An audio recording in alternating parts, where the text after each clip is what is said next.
Hey everyone, I'm Gotham Chopra, and this is Holy Facts, the show where we take you on a tour of the weirder side of religion and spirituality, from the sacred teachings of George Lucas to a reincarnation of a World War II pilot.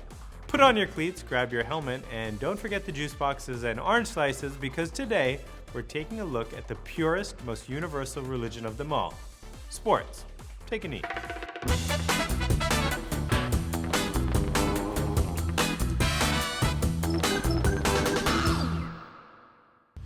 Humans have always been fascinated with competition, whether it's Greek gods warring for supremacy in the Battle of Titans or David going toe-to-toe with Goliath.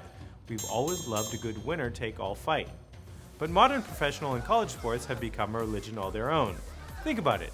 Millions of people are willing to wake up early on weekend mornings, don ceremonial dress, in hopes that they'll be witness to a miracle.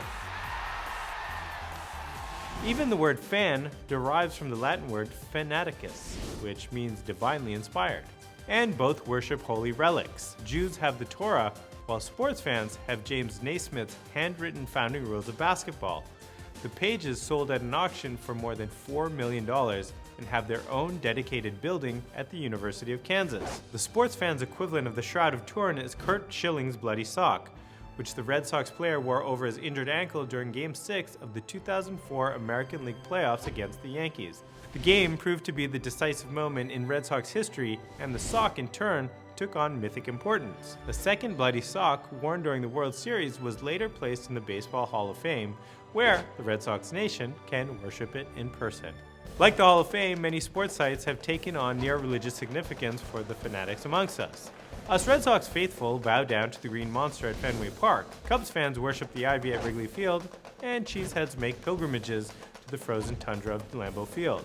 And athletes have rituals they practice before games. Think LeBron's chalk toss or Justin Verlander's sacred Taco Bell feast before game days. The night before, as you can tell by my amazing physique, I eat Taco Bell. And although these seem like goofy superstitions, what separates a silly habit from a sacred ritual besides the degree to which someone believes in its power to affect his life? Many athletes and fans have more directly incorporated religious or tribal rituals into their sports. The New Zealand national rugby team, for instance, has been performing a version of the haka, the Maori warrior dance, before their matches since 1905. More recently, American sports teams, including the University of Arizona football team, incorporated the haka into their own pregame ritual. The Brigham Young University rugby team even created their own haka based on teachings from the Book of Mormon. Quarterback Tim Tebow's signature on-field prayer stance became an internet phenomena in the fall of 2011.